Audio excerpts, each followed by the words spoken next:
नमस्कार। एसआईआर पर ईसी ने किया है बड़ा ऐलान। कल से शुरू होगी एसआईआर की प्रक्रिया। दूसरे चरण में 12 प्रदेशों में होगा एसआईआर, जिनमें उत्तर प्रदेश, पश्चिम बंगाल, तमिलनाडु, राजस्थान, मध्य प्रदेश, गुजरात, छत्तीसगढ़, केरल, गोवा, अंडमान और निकोबार, लक्षद्वीप और पुदुचेरी हैं शामिल।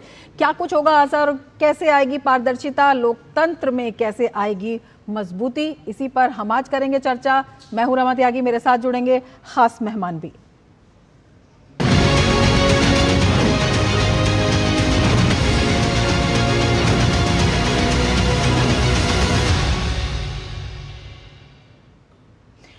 तो चुनाव आयोग ने जो ऐलान किया है वो ग्राफिक्स के जरिए हम आपको समझाने की कोशिश करते हैं। दूसरे चरण में 12 राज्यों और केंद्र शासित प्रदेशों में एसआईआर होगा और ये प्रक्रिया कल से शुरू हो जाएगी। और जो राज्य हैं वो हैं उत्तर प्रदेश, पश्चिम बंगाल, तमिलनाडु, राजस्थान, जिसमें एसआईआर की प्रक्रिया शुरू होगी।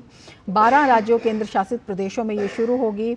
मध्य प्रदेश, गुजरात, छत्तीसगढ़, केरल और गोवा में एसआईआर होगा। इसके साथ ही अंडमान एवं निकोबार, लक्षद्वीप और पुडुचेरी में भी एसआईआर की प्रक्रिया अपनाई जाएगी। 12 राज्यों केंद्र शासित प्रदेशों में लगभग 51 करोड़ मतदाता हैं, जिनका प्रिंटिंग प्रशिक्षण 28 अक्टूबर से 3 नवंबर तक होगा। कैसे होगा? घर घर जाकर गणना होगी। 4 नवंबर से 4 दिसंबर 2025 तक ये गणना की जाएगी। इसके साथ ही प्रारूप मतदाता सूची का प्रकाशन भी किया जाएगा। 9 दिसंबर 2025 तक दावा एवं आपत्ति अवधि रहेगी। 9 दिसंबर 2025 से 8 जनवरी 2026 तक। इसके साथ ही सुनवाई और सत्यापन होगा 9 दिसंबर से 31 जनवरी 2026 तक। अंतिम मतदाता सूची का प्रकाशन होगा 7 फरवरी 2026 तक। पूरे देश में चरणबद्ध तरीके से एसआईआर होगा। बिहार में एसआईआर की प्रक्रिया कामयाब रही है और बिहार में एसआईआर के बाद जीरो अपील की स्थिति सामने आई है। 1951 से 2004 के बीच 8 बार एसआईआर किया गया है। 2004 के बाद पहली बार विशेष पुनरीक्षण होगा। एसआईआर के तहत वोटर लिस्ट से अयोग्य वोटरों को हटाया जाएगा और हर योग्य मतदाता को शामिल किया जाएगा। इसके साथ ही इस प्रक्रिया के दौरान बाहर रहने वाले ऑनलाइन फॉर्म भर सकेंगे। पारदर्शी चुनाव के लिए मतदाता सूची में सुधार होगा। सूची से मृत और डुप्लीकेट नाम हटाने की पहल की जाएगी। हर बूथ पर 1000 मतदाताओं का प्रबंधन होगा। किसी भी मतदान केंद्र में 1200 से ज्यादा मतदाता नहीं होंगे। प्रत्येक मतदान केंद्र में एक बीएलओ अधिकारी की नियुक्ति होगी। बीएलओ प्रत्येक मतदाता के घर कम से कम 3 बार दौरा करेगा।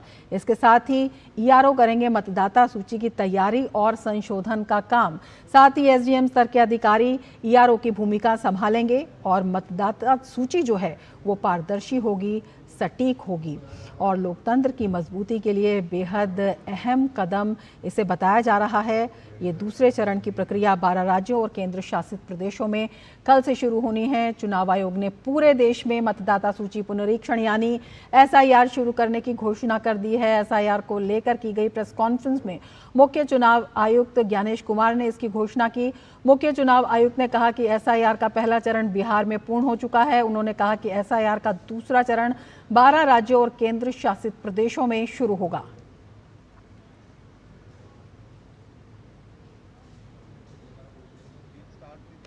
Andaman and Nicobar Island, Union Territory, State Chhattisgarh, Goa, Gujarat, Kerala, Union Territory Lakshadweep, Madhya Pradesh, Puducherry Union Territory, Rajasthan, Tamil Nadu, Uttar Pradesh, waste Bengal. इन 12 राज्यों में कुल मतदाता 51 करोड़ के लगभग हैं। लगभग 5,33,000 बूथ लेवल ऑफिसर्स इस महान कार्य में अपना योगदान देंगे। लगभग 7,64,000 बूथ लेवल एजेंट्स जो पार्टीज द्वारा नामित हैं वो इसमें अपना योगदान देंगे और लगभग 10,500 ईआरओस और लगभग 321 कलेक्टर्स। ये पूरी चुनावी कर्मियों की जो टीम है वो इस SIR की फेज 2 में कार्य करेगी और इसको सफल बनाएगी। मुख्य चुनाव आयुक्त ने यह भी कहा कि मंगलवार से SIR के दूसरे चरण के कार्य की शुरुआत हो जाएगी और उसकी प्रक्रिया भी बताई। प्रिंटिंग और ट्रेनिंग का कार्य कल से शुरू होगा और 3 नवंबर तक चलेगा। हाउस टू हाउस इन्यूमरेशन 4 नवंबर से 4 दिसंबर तक। Publication of draft electoral rolls 9 दिसंबर 2025। क्लेम्स एंड ऑब्जेक्शंस का पीरियड 9 दिसंबर 2025 से लेकर 8 जनवरी 2026।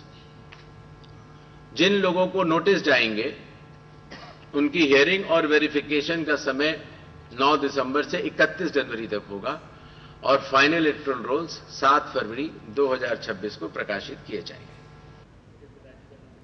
मुख्य चुनाव आयुक्त ने यह भी कहा कि SIR का पहला चरण बिहार में पूरी तरह से सफल रहा है और बिहार की मतदाता सूची सबसे शुद्ध मानी जाएगी। उन्होंने ये भी कहा कि बिहार में SIR के बाद 0 अपील की गई।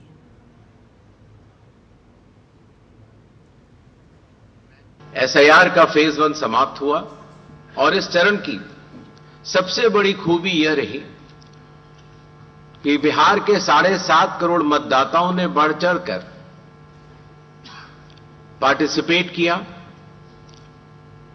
90,000 BLOs, सभी 12 राजनीतिक दलों के 1.6 लाख बूथ लेवल एजेंट्स, सब ने मिलकर मतदाता सूची को शुद्ध बनाने का कार्य किया और नतीजा आपके सामने है। 0 अपील्स, अर्थात बिहार की मतदाता सूची अधिकतम शुद्ध मानी जाएगी। तो बिहार की मतदाता सूची अधिकतम शुद्ध मानी जाएगी। इसके साथ ही मुख्य चुनाव आयुक्त ने यह भी कहा कि SIR का उद्देश्य है हर योग्य मतदाता को सूची में शामिल करना, आयोग को सूची से बाहर निकालना। और इसके साथ उन्होंने ये भी बताया कि पिछले काफ़ी समय से अधिकतर राजनीतिक दलों ने चुनाव आयोग को मतदाता सूची के शुद्ध नहीं होने की शिकायत की है। हर चुनाव से पहले इलेक्टोरल रोल का रिवीजन आवश्यक है।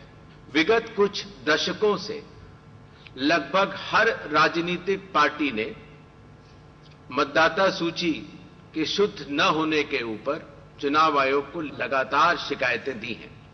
पहले सन 1951 से लेकर 2004 तक लगभग 8 बार स्पेशल इंटेंसिव रिवीजन इस देश में चुनाव आयोग ने कराया है और आखिरी इंटेंसिव रिवीजन लगभग 21 साल पहले 2002 से लेकर 2004 की मियाद में पूरा किया गया था।